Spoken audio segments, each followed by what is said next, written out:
Moi, moi, moi. A unique form of puppetry native to Vietnam would seem like a natural theatrical form of interest to performance studies scholars who cut their performative teeth on chamber theater. It is non-representational, narrative-centered, and relies heavily on metaphor and intertextual nuance to communicate meaning. Despite having evolved centuries prior and half a globe away from the famed German director, Vietnamese water puppetry has elements contemporary scholars would inevitably, if anachronistically, identify as Brechtian. However, aside from one slim article in the Drama Review, Moi, moi, moi has been ignored. In part, this inattention is due to the obscurity of the art form. Politics, too, I believe, plays a part in the U.S. academic myopia. Moi, moi, moi flourished in North Vietnam, America's adversary in the Vietnam War. The theatrical form has been championed and supported by Hanoi's communist regime. I suspect, however, that the inattention to Vietnamese water puppetry is symptomatic of a larger blind spot. In general, little critical analysis has been done by performance studies scholars on any of the many forms of puppetry found worldwide.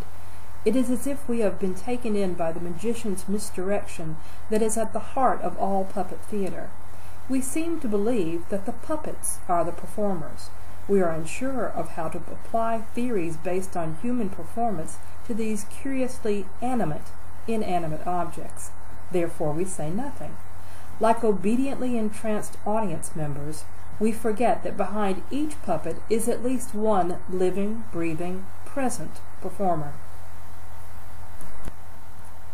In his article, The Actors' Bodies, David Graver categorizes the ways in which an actor's body asserts a presence on stage into 7 ontologically distinct types of corporeal presence: character, performer, commentator, personage, group representative, flesh, and sensation. In the fuller version of my paper, I will discuss the stage presence of the musicians and puppeteers of the moi, moi in terms of each of these categories. However, for this preview of my theoretical approach, I am going to apply only one: sensation. Graver describes this category as the most secretive of the actors' bodies and yet, arguably, the most ontologically primary. Since part of the art of theater is to simulate the effects of the sensations of pain, pleasure, numbness, or sensitivity that characters could plausibly be feeling in response to the stresses or delights of the fictional context of the plot,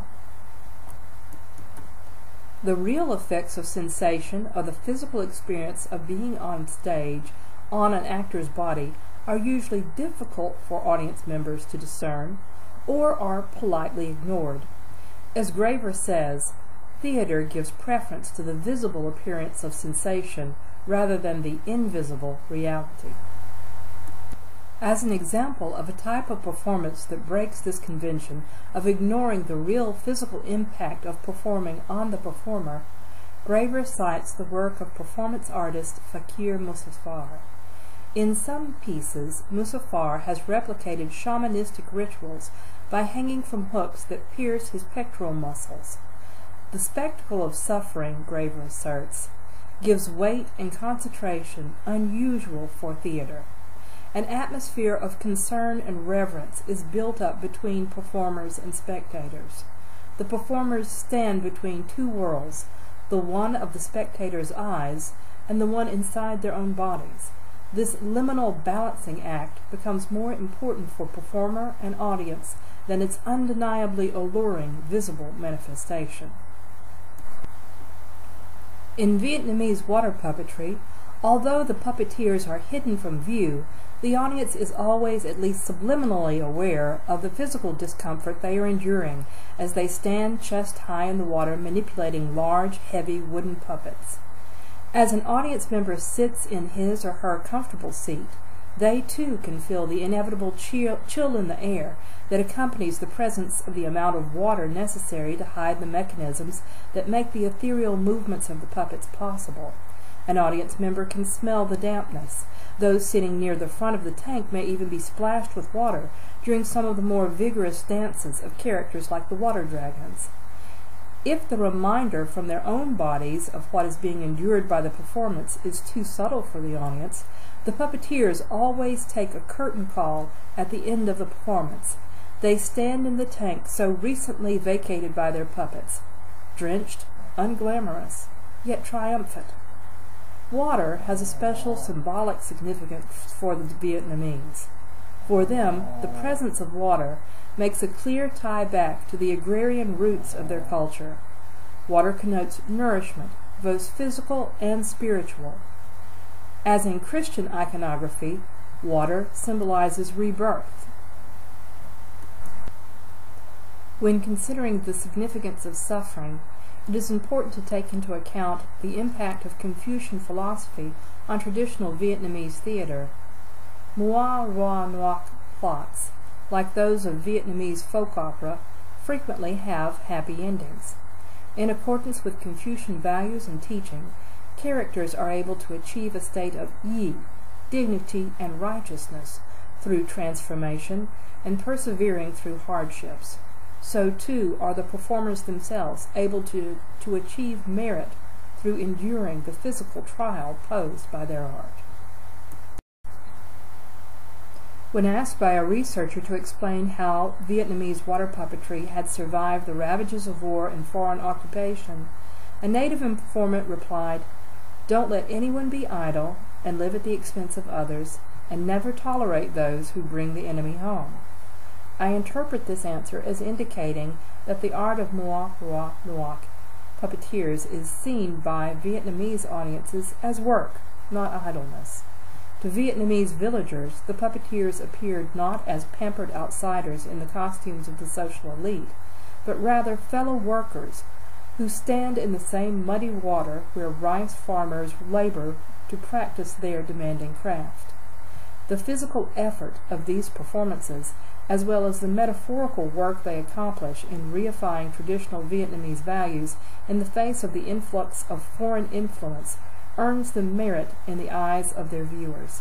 In context, Moi Roi Noir, through the sharing of sensation, creates for audience and performers a moment of cultural communitas that gives reverence to their shared past, celebrates their current perseverance, and predicts continued prosperity for their projected future. I find it both ironic and apt that one of the primary functions of contemporary Vietnamese water puppetry, with its nearly invisible celebration of the virtues of shared suffering, is to play to foreign, not native audiences. The Vietnamese government underwrites several large Moi Roi Noir troupes to tour internationally and play to tourist audiences in Hanoi. The beauty of the art form helps reshape audiences' views of the country from that of a war-ravaged anarchic wasteland to a civilization with a long history and rich cultural tradition. Unfortunately, like the conventions of puppetry that make the effort of the puppeteers invisible, Moi Roi Noir is a part of a calculated public relations campaign that seeks to lull foreign investors seeking a stable site with a cheap labor force into permitting themselves to forget about some of the harsh realities of modern Vietnam.